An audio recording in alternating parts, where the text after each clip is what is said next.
be seated.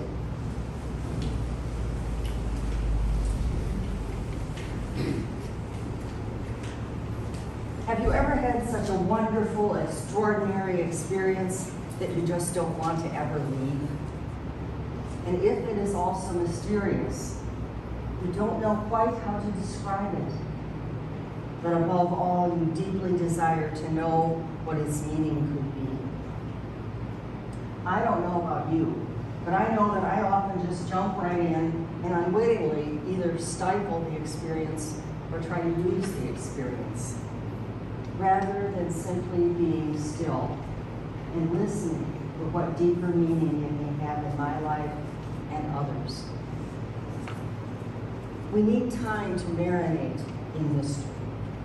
We need to sit with mystery and listen, not only with our mind, but experientially, with and in every cell of our being.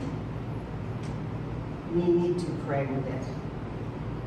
And when we are ready, we may actually come to embody the experience, the message God has for us. And this brings us to the Transfiguration. Jesus invites Peter, John, and James to go up to the mountain to pray. And while Jesus is praying, the disciples see his face changed, and his clothes became dazzling white. And then two men appear, Moses and Elijah. As Peter struggles to make sense of what is happening, a dense cloud comes and overshadows them, and they are terrified. But instead of destruction, they hear a gentle voice from above.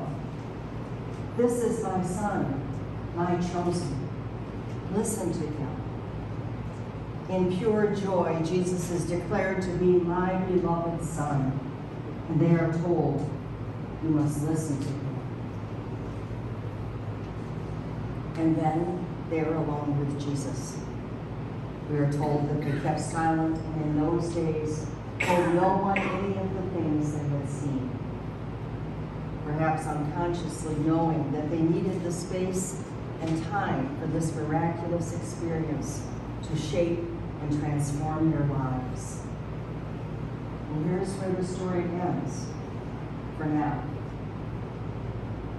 As I was preparing for today, and I was kind of ferreting around with different sources and realized that we hear the Transfiguration story 3 times a year, the last Sunday of Epiphany. But today, August 6th, is the day that we celebrate the Feast of the Transfiguration. But in doing this, I realized that the story of a young boy possessed by a demon immediately follows Luke's Transfiguration narrative in Epiphany Year C. As the lectionary sometimes does, it is optional to include this story.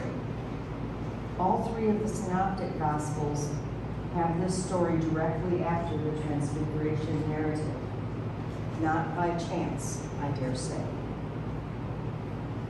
Debbie Thomas is one of my absolute favorite theologians, and she tells the story this way. Keep in mind that Jesus and his 3 disciples have just come down from the mountain, and this is what they encountered. In the valley, a boy writhes in the dust.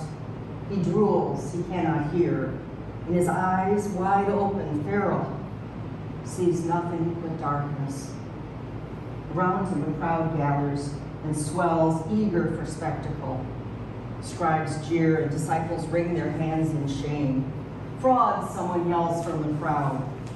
Charlatans, where is your master? Scribes ask the disciples in umpteenth time. Why has he left you? We don't know, the disciples mutter, gesturing vaguely at the mountain. Panic wars with exhaustion as they hear the boy shriek yet again, an echo straight from hell. He flails and his limbs assault his stricken face. A voice, strangled, singular, calls out in the night, "This is my son." A man cries out as he pushes through the crowd to gather the convulsing boy into his arms. Everyone stares as the father cradles the wreck of a child against his chest. Please, he sobs to the stars, please, this is my beloved son. Listen to him. And Jesus heals the young boy, giving him back to his father. There are two beloved sons in these stories. There are two beloved sons. For me, the coupling of these two narratives brings the glory of the transcendent God and the incarnational reality of Jesus in our daily lives into a relational synergism, which I think reflects what we are called to be and do in the world. The juxtaposition of these two stories informs both events. How does glory on the mountain speak to agony in the valley? How does glory in the mountain speak to agony in the valley? How do these two different stories of beloved sons affect you in your core, in your very gut? Where do you see the transcendent son and the tormented son in your life and in the world around you? This may seem too much to ask or comprehend, but ask it we must. If we are paying attention to our surroundings, to the daily news, to each other's grief, to each other's joy, we will find that we encounter such seeming juxtapositions every day. Mike and I just spent 2 weeks camping in state forests in the Upper Peninsula and northern Wisconsin this summer. It was glorious. I basked in the beauty and solitude of nature. I loved hearing the rain on the tent and the wild, haunting calls of the loon at night, and then waking to the glory of birdsong as we greeted each fresh new day. And I returned to Kalamazoo carrying that joy and that peace with me, knowing that I would come back to a safe home with enough food and abundant love. But when I walked downtown in Kalamazoo, I saw beloved sons and daughters carrying all their belongings in black plastic garbage bags.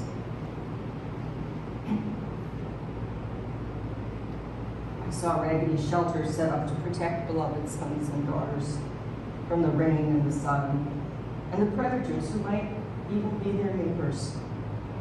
I saw beloved sons and daughters trying to sleep on bare concrete in doorways, having been told they could not sleep on the park bench.